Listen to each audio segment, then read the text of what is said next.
Hey guys, welcome to the Win Crew podcast. I'm your host, Ryan Price, and with me today, our guest, Alex Mccubbin. Thanks so much for being here, Alex. Yeah, man. Thanks for having me. Absolutely. We're going to talk about overcoming real estate challenges. Before we get into that, let us know how you got into real estate, a little bit about your journey. Yeah, for sure. Well, like I said, I appreciate you having me on here today. Alex Mccubbin. I've been in real estate since 2017, so this is my 7th year, and I've played a little bit of different roles throughout each one of those years. I'm currently the team lead of the Win Crew, but I've started off as being a buyer's agent, moved on to some other things as well. But, it was a tough decision for me. Back in 2017, I was faced with, a challenge. I was working a job that I truly loved. I was running D1 Sports here in town, and it was something that it fed my bucket. It fueled me up every day to be able to help people. But my wife and I, we got pregnant with twins, and, the layout of a fitness industry isn't necessarily compatible with what I wanted to be in terms of a dad. And so the time commitment over there was a little bit more than I could commit to, because I didn't want to be a weekend dad. Sure. If I'm there early and I'm there late, I only get to see my kids on the weekend. And so I had to do something else. And, Tony was my brother-in-law, or still is my brother-in-law, but he was in real estate. And, we had a heart-to-heart. And I just went all in, and I said, look, I've got two options. I'm either going to make it or make it, and I've got to make sure that I can be in an industry, in a field that's going to allow me to be a dad and a husband. And so, the rest is kind of history, but it was a tough decision. I still love D1. We're still involved over there, and I still have great connections. But, being able to switch, it was more so just driven by family or needs and a time commitment as well. For sure. I came from the golf industry, and when I met my wife, I was giving her golf lessons during her lunch hour. Okay. It was awesome. That's how we met. Yeah. And when we started getting more serious, she's like, this industry and the time that you're away is not super conducive to, Sure. Starting a relationship, starting a family. So absolutely. I 100% get where you're coming from. It was a tough decision because that too filled my bucket. Mm-hmm. But the transition in real estate has been awesome as well. Yeah, for sure. So obviously the transition doesn't come without its own challenges. So can you talk about some of those challenges you've encountered and how you overcame those? Yeah, that's a good question. I would say early on in my career, this is maybe just a learning point that I had, but it was a challenge of overcoming my mindset, but judging a book by its cover. As I said, I was a buyer's agent, and so I actually had an opportunity to host an open house. Some buyers came to the open house. It was like 4:00, right at when we were trying to wrap things up. And they were there for quite some time, and the spouse never even got out of the car, so they were just out in the car. The spouse was inside. And so we've got two parties here that, in my opinion, are going to be buying this house, but they don't have that much interest because they're not even there at the same time inside of the house. And, throughout the whole showing and the whole open house, I was just like, gosh, this is a waste of time. You don't even have your husband in here looking at the house. The way that the house is set up doesn't even fit your needs. And I was just frustrated. I was judging the book by this cover. Well, she called me that night. She said, hey, Alex, I want to go back and do a private showing tomorrow. Would you be able to do that? I said, absolutely. And then they put in a cash offer. And so it was humbling to me because, I was in the wrong for having these preconceived notions and judgments and things like that. But I learned really quickly that you can't judge a book by its cover. And so that was probably one of my biggest learning points, just the struggle of the mindset on being able to gauge interest and things like that, how to talk to people. We know that there's 4 different types of personalities, and so trying to be a chameleon to connect with everybody, that was a big challenge. But, over the years, we've for sure grown in that area. Absolutely. I think one thing is when the husband sits in the car while the wife goes into the home, just shows you how much pull he has on this decision. For sure. Yeah, absolutely. Yeah, been there for sure. Yeah. So like strategies and approaches you've used. So whether it be, judging a book by its cover, how did you shift that mindset after you kind of learned that lesson?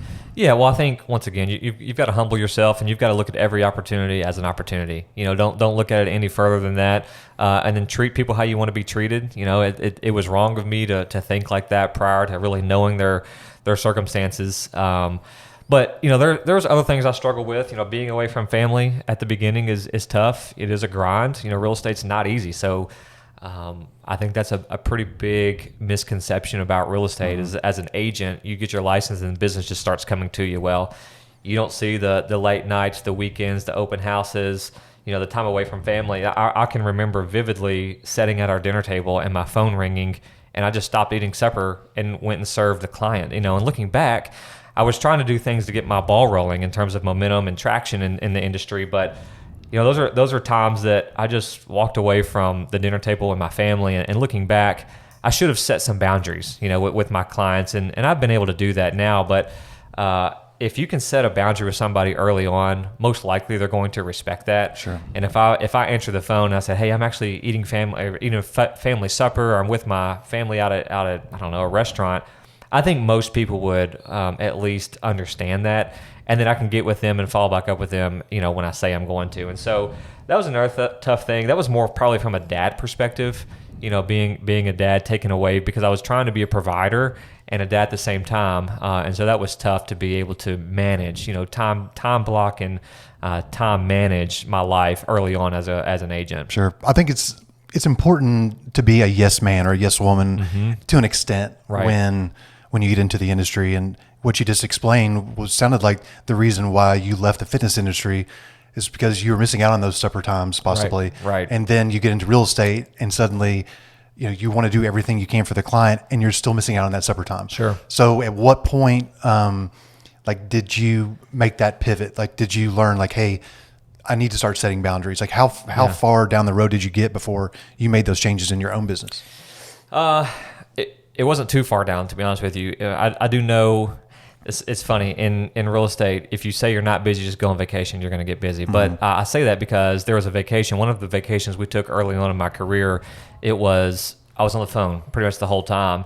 And, Whitney was like, "Hey, can that wait?" Or, "Hey, we're over here. Can you come down here? Can you come to the beach or whatever?" And I kind of just had a look in the mirror moment. And I was like, what am I doing? I'm on vacation, but I'm working, trying to serve the clients. And so it's just a battle on learning how to, walk that line where you are serving your clients, because that's what we do this for, but also being able to enjoy your family, because that's also what we do this for. And so it didn't take long. I think, leaning into my wife and, reading about other people and learning about other people and how they manage their time, that really helped me. But coming into the industry thinking that I could do it by myself and I could figure out everything on my own, that was a very bad mistake on my end, because I don't know everything. I still don't know everything. Sure. But being able to lean into others who have been there before me to help me figure out, okay, Alex, this is what you need to do when this happens to allow you to get some of that time back. We've talked about the 3 Fs, financials, flexibility, and freedom. And so flexibility and freedom are certainly things that I want, and I can't abuse those, because if I do abuse those, I'm never going to get the finances that I want out of this career. Absolutely. I think one thing I learned is if a client can't respect the time that you're having with your family, or even if you tell them up front, you're not going to catch me on Sundays at 10 o'clock because I'm going to be at church with family, and then we're going to go to brunch afterwards, whatever that is. Sure. If a client can't respect that, maybe I don't need to work with that client. Sure. I think that maybe you got to a point in your career where you could say those things, Right. and because it needs to be a win-win for both you and the client and that relationship, but we can learn pretty quickly if it's going to work or not. Yeah, just absolutely. out of just mutual respect for one another. Right. And like I said earlier, if you're setting those boundaries early, if I say, "Ryan, hey, I'm with my family right now. I'm going to call you at 8 a.m. tomorrow and I'll follow up with you."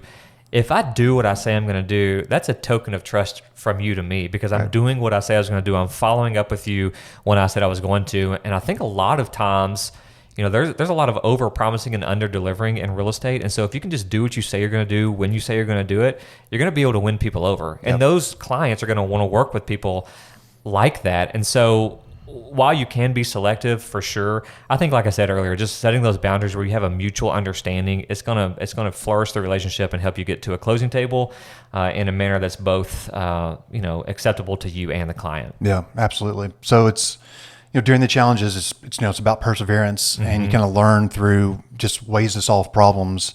And you mentioned leaning into Whitney, your wife, or leaning into the team as a whole, because you don't know everything. So as listeners are going through maybe some of their own challenges, like how can they apply some of these things, in their own business if they're struggling or have these hurdles they can't necessarily get over? Yeah, it's a great question. And when you said that, I also thought about this. One of my bigger struggles was when I lost my first deal. I just thought the world was coming to an end, and I was in a bad mood for probably a week, and I had a lot of opportunities that just passed me by because I was poor, pitiful Alex. Can you talk about that's like that chain reaction? For sure. Yeah. So this was a property that I had listed I was helping this gentleman buy a house that I also had listed, and then they were buying a house that I had unlisted. So there was 4 transactions that I was associated with, and the first domino didn't fall. And when that happens, you don't get that chain reaction. And that essentially, it was like a $1.4 million swing, of total production. And I lost out on it. And man, I was sad. I was mad. I was angry. I was asking myself, did I make the right decision coming over here in this career? Because I was really counting my chickens before they hatched. Mm-hmm. I was counting on that money to be there, and nothing's final until it's final in real estate. Right. And so, one of the things that you'd ask is, what are you doing now? So I'm allowing myself to be mad for 5 minutes. I'll be as mad as I want to, as angry as I want to for 5 minutes. But beyond that, what fruit is it bringing me? Right. And, for me, sulking for a week straight, like I said, I didn't prospect, I didn't do anything, and it ended up biting me more in the rear end later on because I didn't take my job seriously during that time of my sulking. And so, set boundaries, give yourself a time limit to be mad, lean into others. Like I said earlier, you got to research and watch a YouTube video or call somebody that has been in the industry for a little while and find your people. Everyone has hardships. I can guarantee you that. And especially in real estate, you're going to have fires that come up that you don't know how to put out, but be solution oriented. Don't just see a problem and say, okay, here's a problem, I guess this is over. Try and find a solution for that, because most likely you're going to be able to find a solution. And if you can't, maybe that deal goes to the trash bin, but maybe you can help them find something else, right, that's going to help you be able to retain that client. So, a couple of those things are super important to me, and I try and stay grounded with that. And you nailed it. Leaning into my wife, she's my support system, she's my accountability partner, and then the Win Crew. We've got people here that I can lean into from almost every angle that can help hold me accountable when I am going through a little bit of a rut. The difference between a rut and a grave is how long you stay there, right? Sure. And I want to get out of that rut as soon as I can. But if I've got people talking to me and kind of motivating me and encouraging me to get out of those things, a lot of it's, it boils down to your mindset and how you're going to attack that next day when the opportunities present itself. Yeah. That's the beauty of the team environment, especially here. We're in the office, many of us, the same hours of the day, mm-hmm, and being in that close proximity, hearing other struggles, hearing the scenarios they've put themselves in or they've gotten put in by during real estate deals, taking nuggets from what they're explaining to us, especially mm-hmm, newer agents, being able to just hear what others are going through. It's amazing how much you can learn just via proximity. For sure. There's no reason to recreate the wheel. That's right. We call it R&D, just rip off and duplicate. It's there's no shame in taking what other people have already gone through and applying it to your life or your business or your practice, because that's only going to help you be more efficient. Okay, awesome. Alex, thanks so much for sharing your story. That's awesome. Any kind of last words for our audience before we hang it up? One thing that I did struggle on as well was this whole analysis by paralysis. Mm-hmm. I would try and study everything to the nth degree before I took action on anything. And I just encourage people to just make the move, be confident behind it, and get in motion in some form or fashion. And if you make mistakes, that's fine. Like I said, fail forward. We win and we learn. We don't lose. We fail forward, and so. Don't be too scared or too timid to make a career switch or to start calling somebody or to door knock or whatever it is that you can add to your business to hopefully ignite it even more. But just do it. Be a doer. Don't be the person that I was that just had to break down every scenario, every piece of information about every single thing before I felt comfortable moving forward. I learn a lot better now that I'm not a ready, aim, fire. Sometimes I can be fire, ready, aim, mm-hmm, and you learn along the way, and it just helps you be more efficient, more effective with your business. Don't be out of control, but gather your information and just start implementing it and start acting on it. Yeah, that's great advice, Alex. Thanks so much, guys. Thanks so much for listening. Next podcast, we're going to be with Emily Davis. She's a part of the Win Crew as well. We're going to go over how to start and scale a real estate business. And if you have your own challenges that you've come up with or that you're going through in your career, we would love to hear about them and how you're overcoming those. You can just drop a message below or shoot us a DM. We'd love to go over those and even revisit them next time we meet. Make sure you like and subscribe if you like the podcast, and you can find us on all social platforms at the Win Crew Homes. What's your favorite social platforms at the Win Crew Homes? Be sure to check us out. Thanks so much.